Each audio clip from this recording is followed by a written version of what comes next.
नमस्कार। आज हम कामिका एकादशी व्रत कथा और कामिका एकादशी के महत्व के बारे में बात करेंगे। एक बार अर्जुन ने श्री कृष्ण से कहा, हे प्रभु, मैंने आषाढ़ माह की शुक्ल पक्ष की देवशयनी एकादशी का विस्तार से वर्णन सुना था। अब आप मुझे श्रावण मास के कृष्ण पक्ष की एकादशी की कथा सुनाने की कृपा करें। इस एकादशी का नाम क्या है और इसकी क्या विधि है? इसमें किस देवता का पूजन होता है? इसका उपवास करने से मनुष्य को किस फल की प्राप्ति होती है? भगवान श्री कृष्ण ने कहा, हे श्रेष्ठ धनुधर, मैं श्रावण माह की पवित्र एकादशी की कथा सुनाता हूँ। ध्यान से सुनो। एक बार इस एकादशी की पावन कथा को भीष्म पितामह ने लोक हित के लिए नारद जी को सुनाया था। नारद जी ने कहा था, हे पितामह, आज मेरी श्रावण के कृष्ण पक्ष की एकादशी की कथा सुनने की इच्छा है, अतः आप इस एकादशी की व्रत कथा विधान से सुना दीजिए।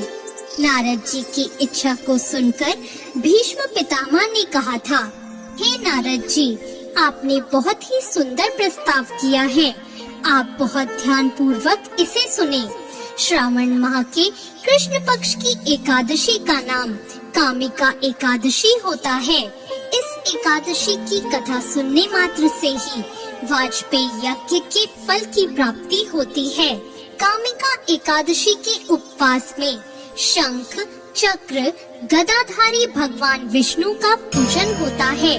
जो मनुष्य इस एकादशी को धूप दीप आदि से भगवान विष्णु की पूजा करते हैं, उन्हें गंगा स्नान के फल से भी उत्तम फल की प्राप्ति होती है। सूर्य ग्रहण और चंद्र ग्रहण में केदार और कुरुक्षेत्र में स्नान करने से जिस पुण्य की प्राप्ति होती है, वह पुण्य कामिका एकादशी के दिन भगवान विष्णु की भक्ति पूर्वक पूजा करने से प्राप्त हो जाता है। संसार में भगवान की पूजा का सबसे ज्यादा फल, अतः भक्ति पूर्वक भगवान की पूजा न हो सके तो श्रावण मास के कृष्ण पक्ष की कामिका एकादशी का उपवास करना चाहिए। इससे बहुत ज्यादा फल मिलता है। आभूषणों से युक्त बछड़ा सहित गौदान करने से जो फल मिलता है, वह फल कामिका एकादशी के उपवास से मिल जाता है। संसार सागर तथा पापों में फंसे हुए मनुष्यों को इनसे मुक्ति के लिए कामिका एकादशी का व्रत करना चाहिए। संसार में इससे अधिक पापों को नष्ट करने वाला और कोई उपाय नहीं है। हे नारद जी, स्वयं भगवान ने अपने मुख से कहा है कि मनुष्यों को आध्यात्म विद्या से जो फल प्राप्त होता है, उससे अधिक फल कामिका एकादशी का व्रत करने से मिल जाता है। इस उपवास के करने से मनुष्य को ना यमराज के दर्शन होते हैं और ना ही नरक के कष्ट भोगने पड़ते हैं। वह स्वर्ग का अधिकारी बन जाता है। जो मनुष्य इस दिन तुलसी दल से भक्ति पूर्वक भगवान विष्णु का पूजन करते हैं, वे इस संसार सागर में रहते हुए भी औरों से अलग होते हैं। हे नारद जी, मैं भगवान की अति प्रिय श्री तुलसी जी को प्रणाम करता हूँ। तुलसी जी के दर्शन मात्र से मनुष्य के सभी पाप नष्ट हो जाते हैं और शरीर के स्पर्श मात्र से मनुष्य पवित्र हो जाता है। जो मनुष्य तुलसी जी को भक्ति पूर्वक भगवान के श्री चरणों में अर्पित करता है, उसे मुक्ति मिल जाती है। इस कामिका एकादशी की रात्रि को जो मनुष्य जागरण करते हैं और दीप दान करते हैं, उनके पुण्यों को लिखने में चित्रगुप्त भी असमर्थ होते हैं। एकादशी के दिन जो मनुष्य भगवान के सामने दीपक जलाते हैं, उनके पितृ स्वर्गलोक में अमृत का पान करते हैं। कामिका एकादशी की व्रत कथा के अनुसार एक गांव में एक वीर क्षत्रिय रहता था।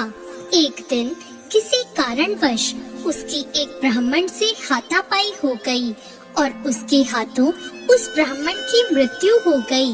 अपने हाथों द्वारा गलती से मारे गए उस ब्राह्मण की क्रिया उस क्षत्रिय ने करनी चाहिए, परंतु पंडितों ने उसे ऐसा करने से मना कर दिया। ब्राह्मणों ने बताया कि तुम पर ब्रह्म हत्या का दोष है, पहले पश्चाताप करके इस पाप से मुक्त हो जाओ, तभी हम तुम्हारे घर भोजन करेंगे। इस पर क्षत्रिय ने पूछा कि इस पाप से मुक्त होने का क्या उपाय है। तब ब्राह्मणों ने बताया कि श्रावण माह के कृष्ण पक्ष की एकादशी को भक्ति भाव से भगवान श्रीधर का व्रत एवं पूजन कर ब्राह्मणों को भोजन करा के उनका आशीर्वाद प्राप्त करके इस पाप से मुक्ति मिल जाएगी। पंडितों के बताए हुए तरीके पर व्रत करने वाली रात में भगवान श्रीधर ने क्षत्रिय को दर्शन देकर कहा कि तुम्हें ब्रह्म हत्या के पाप से मुक्ति मिल गई है। इस व्रत के करने से ब्रह्म हत्या आदि के सभी पाप नष्ट हो जाते हैं और इस लोक में सुख भोग कर प्राणी अंत में विष्णु लोक को जाते हैं।